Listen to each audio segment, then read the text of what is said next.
In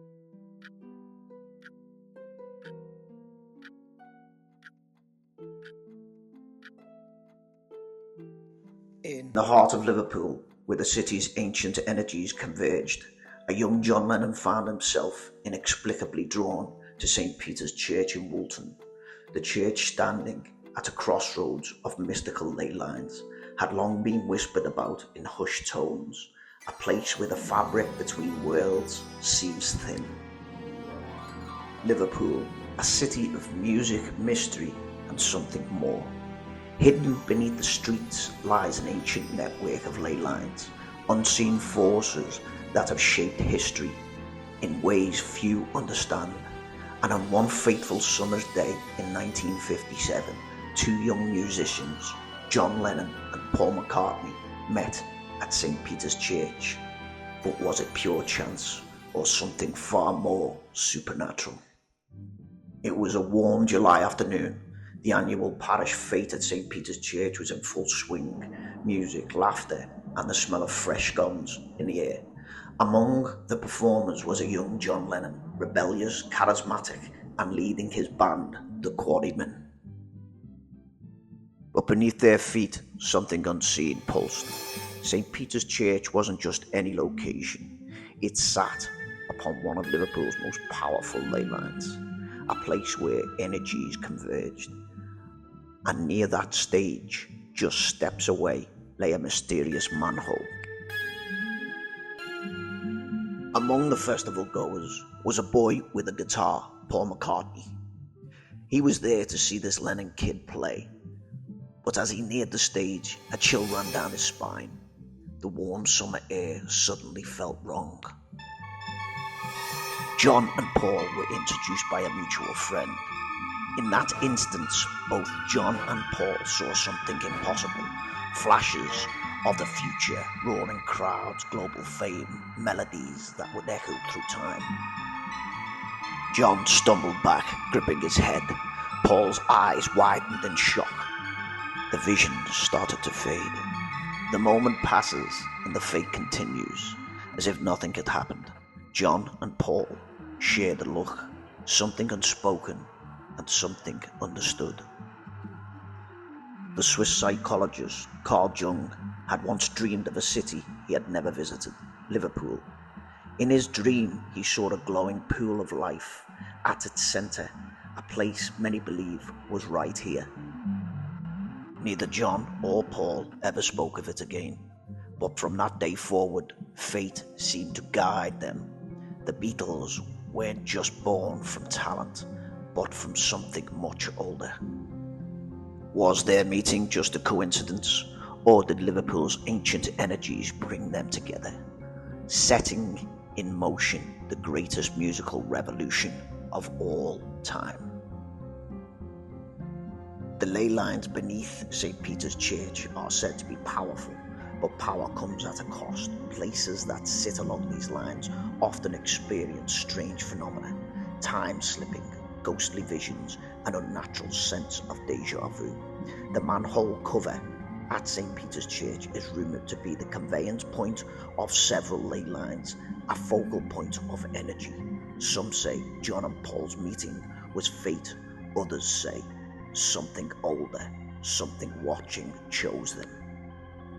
Years later, visitors to St. Peter's have reported an unsettling presence, a shadowy figure seen lurking by the graves, always just out of focus. Some say it's a monk, a remnant of a forgotten chapel that once stood there.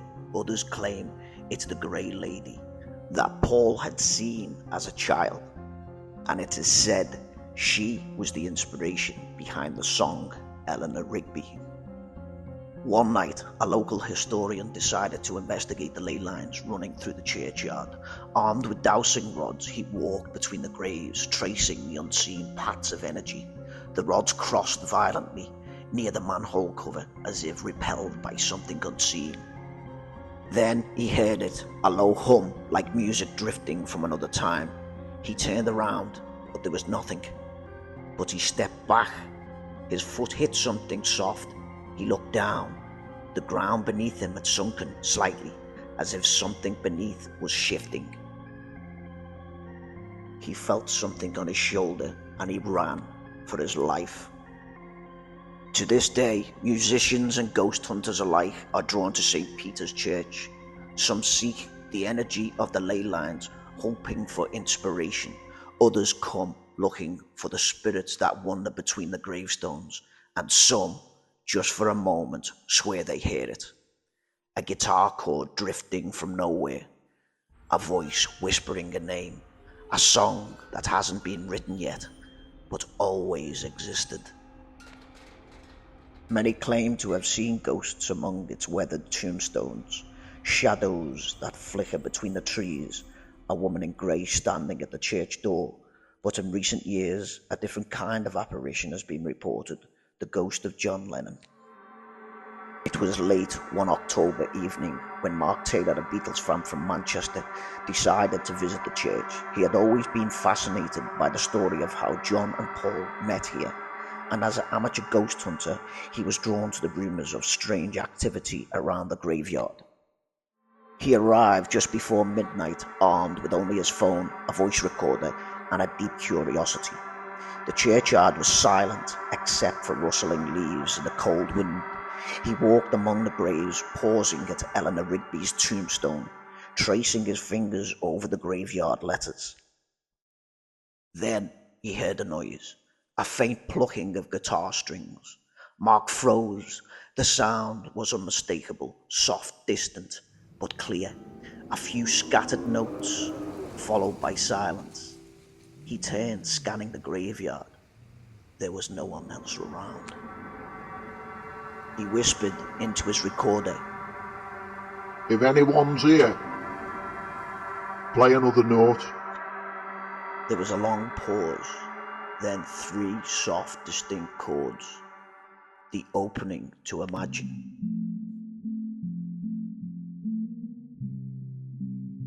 Mark's breath hitched.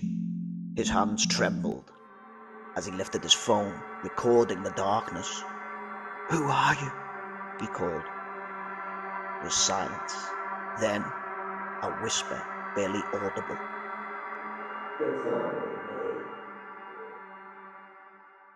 Heart pounding, Mark stepped back towards the church. The air grew colder, his breath now visible in the dim glow of his phone screen. Then movement near the manhole cover, the place where John and Paul had once stood.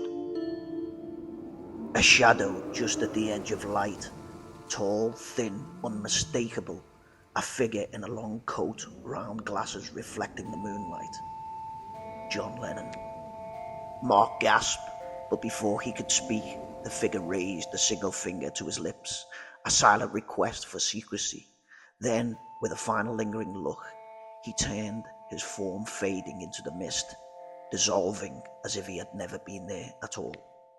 But as Mark stood frozen, his phone buzzing in his shaking hands, he noticed one last thing. Somehow, impossibly, the phone had started playing music. A single haunting song, Let It Be. Since that night, others have reported seeing the same figure. A lone man in the graveyard standing beneath the trees, or near the manhole cover where fate had first placed him. Sometimes they hear whispers, fragments of unfinished songs.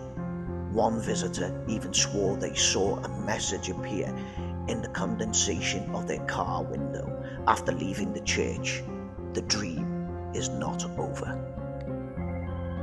Whether John Lennon truly walks among the stones of St. Peter's Church, or if it's simply the weight of history playing tricks on the mind, no one can say for certain. But if you ever visit Woolton late at night, and the wind carries the faint sound of a guitar, you might not be alone. Don't forget to like and subscribe. Thank you.